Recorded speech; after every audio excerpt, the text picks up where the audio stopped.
वेक्टरच्या या सेकंड लेक्चरमध्ये आपण आता scalar multiplication of a vector हे डिस्कस करणार आहे. Scalar multiplication of a vector म्हणजे काय? When a vector is multiplied by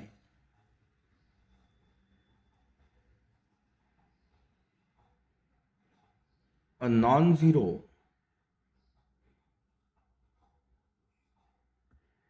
real number that is non-zero real number that is scalar, त्याला स्केलर असं म्हणतात. When a vector is multiplied by non-zero real number that is scalar, then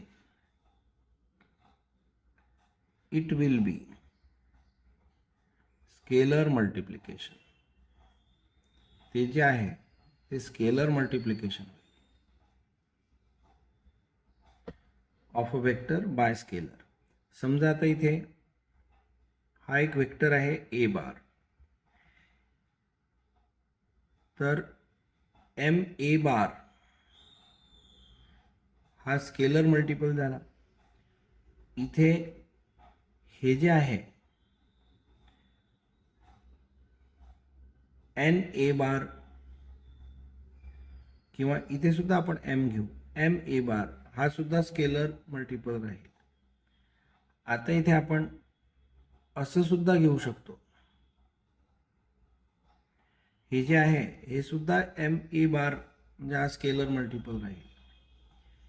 हे जे आहे ह्या पद्धतीने सुद्धा आपल्याला एम ए बार घेता येईल. आता इथे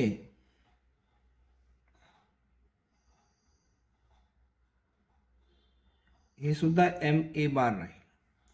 तर आता यामध्ये पहा, हा आहे गिवन वेक्टर, यामध्ये एम ए बार एमची व्हॅल्यू 0 पेक्षा जास्त आहे, इथे लेंथ जास्त दिसते.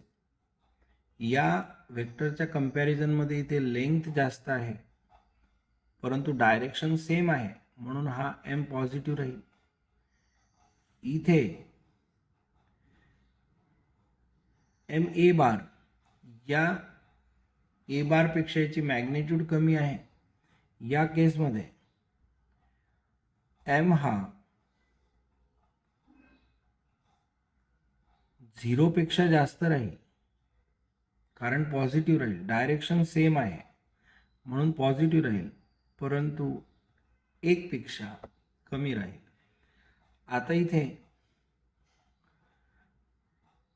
ही जी व्हॅल्यू आहे ग्रेटर दॅन 0 म्हणजे एक्झॅक्टली इथे आपण एम ग्रेटर दॅन 1 असं सुद्धा लिहू शकतो, कारण ही व्हॅल्यू याच्यापेक्षा जास्त आहे.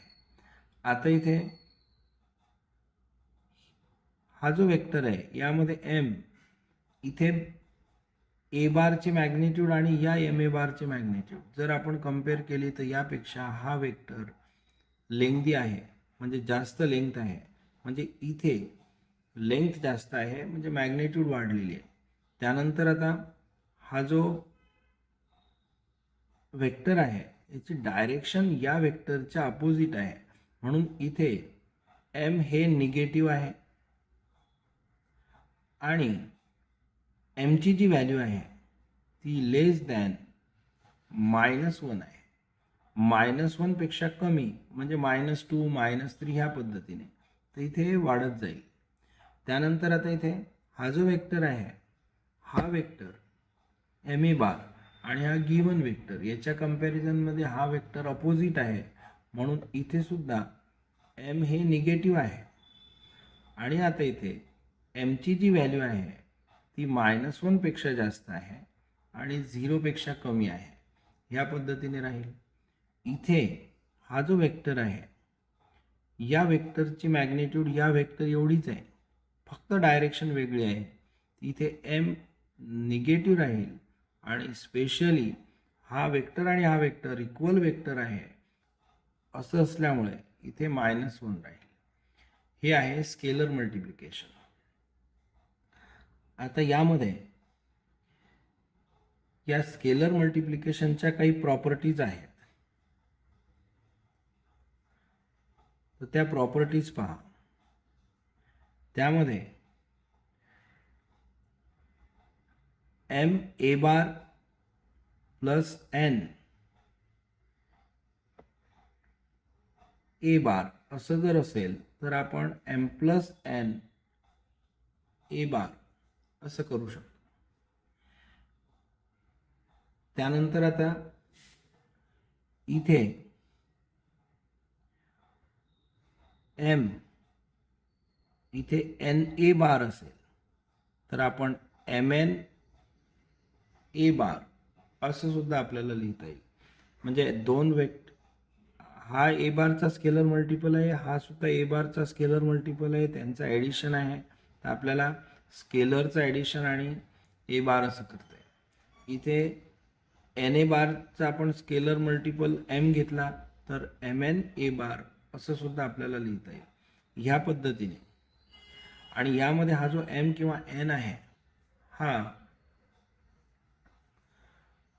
नॉन झिरो राहील. इथे नॉन झिरो रिअल नंबर म्हटलेला आहे, म्हणजे हा झिरो असू शकत नाही. त्यानंतर आता इथे एम जो आहे हा निगेटिव्ह असू शकतो. म्हणून आता इथे एम इज इक्वल टू -1 असेल तर आपल्याला एम ए बार हे मायनस ए बार असं मिळेल. यावरून म्हणता येईल M A bar minus A बार इथे. म्हणून आता इथे minus A bar is negative of A bar असं यामध्ये आपल्याला लिहिता येईल. तर तूर्त आपण एवढ्याच प्रॉपर्टी पाहणार आहे. पुढे आपल्याला पुन्हा यामधल्या काही प्रॉपर्टीज डिस्कस करायच्या आहेत. यानंतर आता ॲडिशन ऑफ वेक्टर्स, दोन वेक्टरचं ॲडिशन आपल्याला इथे पाहायचं आहे. त्यामध्ये एक आहे triangle law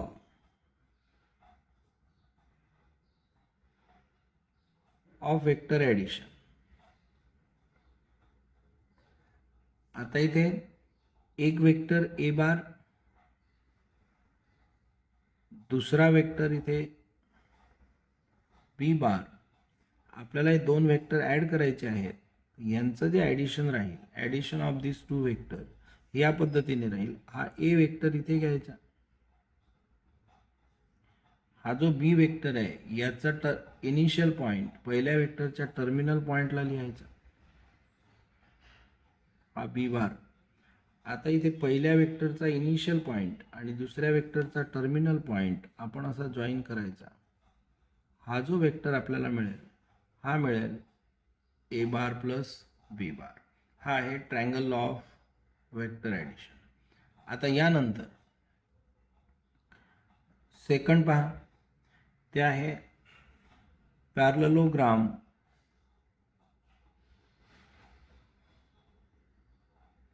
law of vector addition. आता पॅरललोग्राम लॉ ऑफ वेक्टर ॲडिशनमध्ये एक वेक्टर हा समजा ए बार प्लस हा जो आहे हा बी बार असं जर असेल तर आपल्याला हा vector A bar as it is draw करायचा आहे. इथे हा ए बार राहील.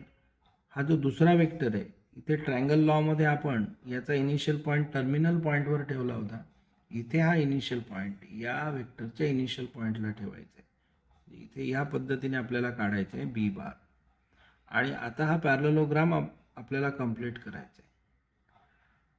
पॅरललोग्राम कंप्लीट केल्यानंतर को इनिशियल पॉईंटमधून जाणारा जो डायगोनल वेक्टर राहील हा vector A bar plus B bar असा राहील.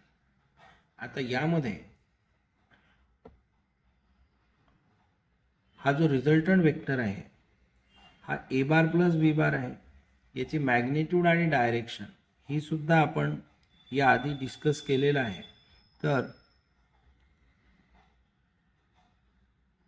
इथे समजा या वेक्टरला मी आर बार असं म्हटलं तर आर बार हे ए बार प्लस बी बार असं होईल. आणि आता इथे मॉड्युलस ऑफ आर बार जर घ्यायचं असेल म्हणजे मॅग्निट्यूड ऑफ आर बार, तर ते राहील under root A square B square twice A B cos theta. यामध्ये हा जो थीटा आहे, where theta is angle between A bar and B bar, हा जो अँगल आहे हा अँगल इथे थीटा आहे. हा अँगल थीटा असेल तर आपल्याला मॅग्निट्यूड या पद्धतीने घेता येईल.